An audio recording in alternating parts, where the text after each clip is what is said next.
and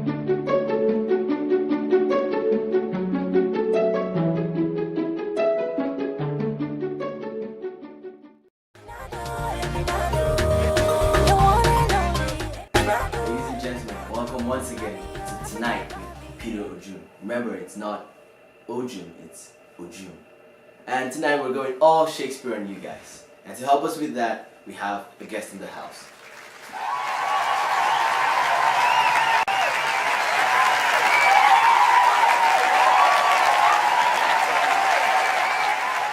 I hear you in grade 12.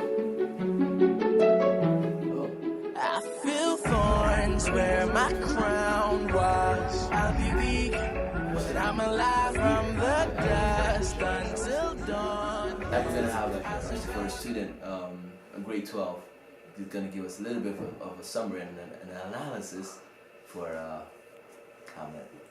Alright, so Christopher, tell us what you have to say.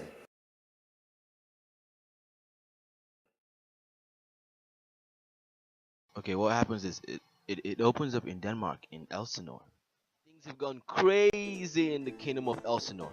The old king's bro, Claudius, married Gertrude, his wife, and the prince Hamlet isn't happy because his mom's acting whorish.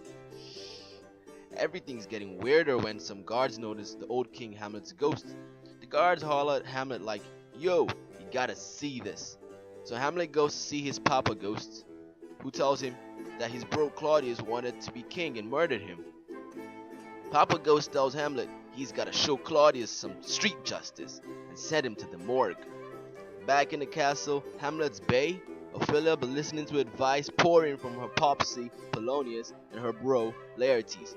They told her to dump Hamlet, since he'll just do it anyway. Ophelia listens and ignores all of Hamlet's texts and calls. So when Hamlet starts acting insane, everyone thought he was heartbroken. So Hamlet decides to put up a play showing how Claudius took his brother's life, and to see how Claudius will react. And as expected, Claudius storms out. Now Hamlet is sure Papa Ghost been preaching the truth. Later, Hamletino rolls up to his mama's crib. She asks about his bad behavior while peeping Polonius be listening. As Hamlet and his mama be acting up, Polonius screams like a wuss. Thinking it was Claudius, that H-man shanks that dude through the curtain. Now Laertes get all mad about that H-man killing his daddy, and Ophelia starts to lose her mind. So Claudius plans that Laertes should poison his sword and challenge Hamlet to a duel. And as backup, Claudius puts some poison in Hamlet's wine.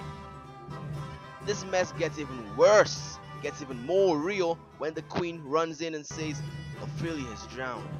Man.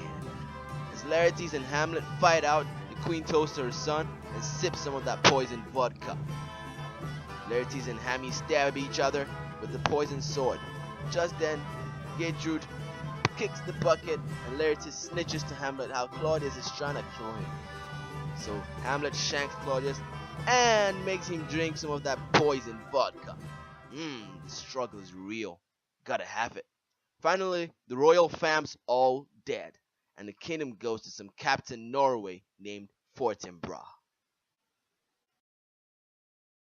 They see me on the stage, they like that for the man. They everybody play on the dies. songs, they clapping in the stands. Oh They my, like I bet you got a lot of them that's tragic.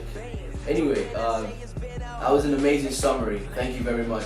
But next we're gonna go to the analysis, but we'll do that right after the break.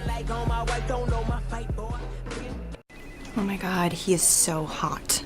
I would get hit by a truck if I could just go on one date with him. I would roll around in a blanket of bees. I would staple my face to the desk.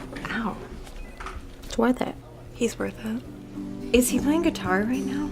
No, he's filling out paperwork. Oh. Get it together. Yeah. He's coming over here. Just be cool. I'm totally cool. Hey. You gonna eat that last Rolo?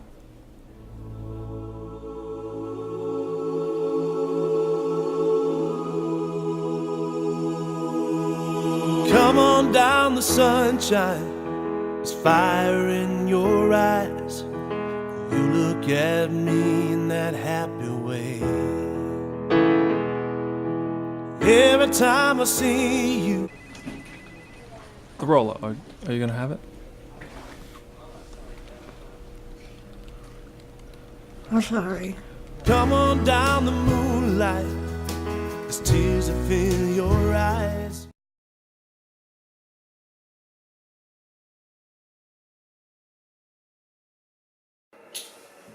Okay, back to the analysis. Now, all through the story, Hamlet is crushed by his dilemma of pushing Claudius up the daisies. But he keeps delaying. His shilly-shallying is one of the most debated issues in all of Shakespearean work. Some fellas think Hamlet is too thin-skinned and too much of a yellow belly to hop in on the real street life. Some fellas think the H-man got the Oedipo complex, since he wants to get freaky with his mama. He can't X out the man who's doing what he wants to do, killing his popsy and getting the old lady. Ugh.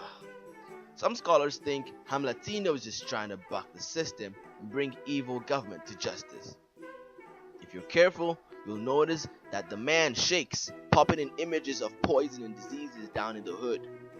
All this disgusting imagery trying to show us how hypocritical they were, looking all righteous but filled with sin. You also need to see how it relates to the present day.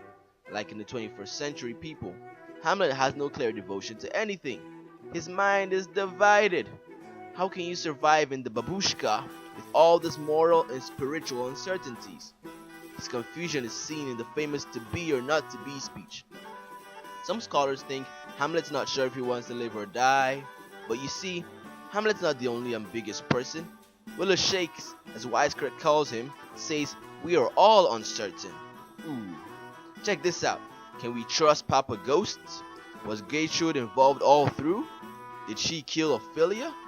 Why exactly couldn't Gertrude see Papa Ghost in Act 3 when everyone saw it in Act 1? Has Hamlet really become mad? Well, I guess W. Shakes has made us all another version of Hamlet.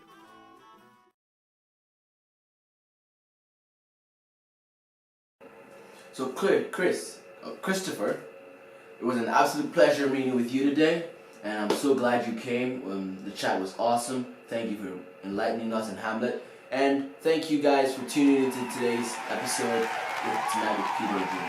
Have yourselves a good night. Don't think you quite understand it.